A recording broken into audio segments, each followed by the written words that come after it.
put life in your sex life. Not many people preach this from the altar. But some of us, God has given us the assignment to demystify sex. Whatever is the mystery that makes pastors not to talk about it. And meanwhile, people are dying in their homes because that area is never scratched on the pulpit. God is a creator of sex. It's not a sin. He is a God that loves pleasure. It's not a joy killer. Genesis 38 from verse 8 to 10 tells me that God is interested in this matter. A man called Onan slept with his brother's wife in order to give seed to his brother who died without a child. That is their pattern those days.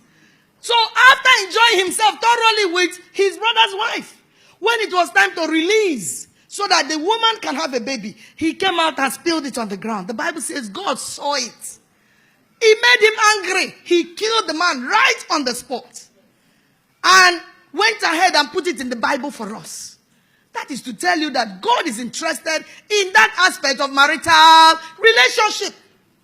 Some of you think it's something you do only when God is not looking, when the takes light.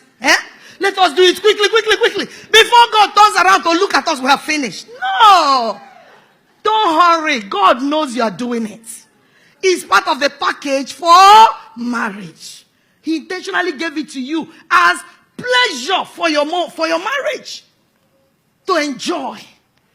And some of you, women here, have never really enjoyed it. You have had 2, 3, 4 children, but you've never enjoyed it. Why? Because you have husbands who don't know how to do it. And do it well. There are some Christian men that rape their wives. They are Christians, but they rape their wives. And that is not good. A woman is not like an electric lamp. You switch her on when you want. And switch her off when you want. It doesn't work like that. Some of you men here, the only romantic word on your lip is Ogelaiwe. Ogelaiwe. Madam, turn. That is not romance. That is not romance. A very, very powerful holiness church in my town is in their mouth. I heard it first. They don't call it sex from the pulpit like this so that they don't sound carnal. They call it fellowship. When it is time for that fellowship, there should be time for opening prayer. All those toasting, I love you past my mother, the necking, the kissing, the caressing, everything that goes with it. That is the opening prayer. Then, of course, there should be time for praise and worship in the fellowship of the bedroom. It goes also with testimonies. Remember all the good things that your husband is doing for you. All the good things. Talk to each other. Talk. Don't just do it as something you do in the dark. Everybody's mouth is sealed. And then you can't even look at each other's face. That's not how it should be done. It's a fellowship. Let it come alive. Because if you do it the right way, you wouldn't have to apply for visa before your wife gives you entrance.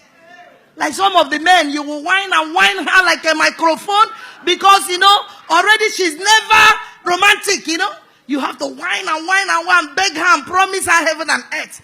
Then she will now tell you, my head, my shoulder, my knee, my toe, everywhere is paining me. Just leave me alone. Because she knows you don't know how to do it well. But when you do it well, nobody will even be the one to initiate and then begin to make requests. It will just flow naturally. And then by the time you do all the preambles, that's what Oyibo calls foreplay. Play where they happen before the main thing. Then God allowed the woman's body in a way that by the time the proper thing is done, the body of the woman is ready to welcome the man of God to arrive to minister the word.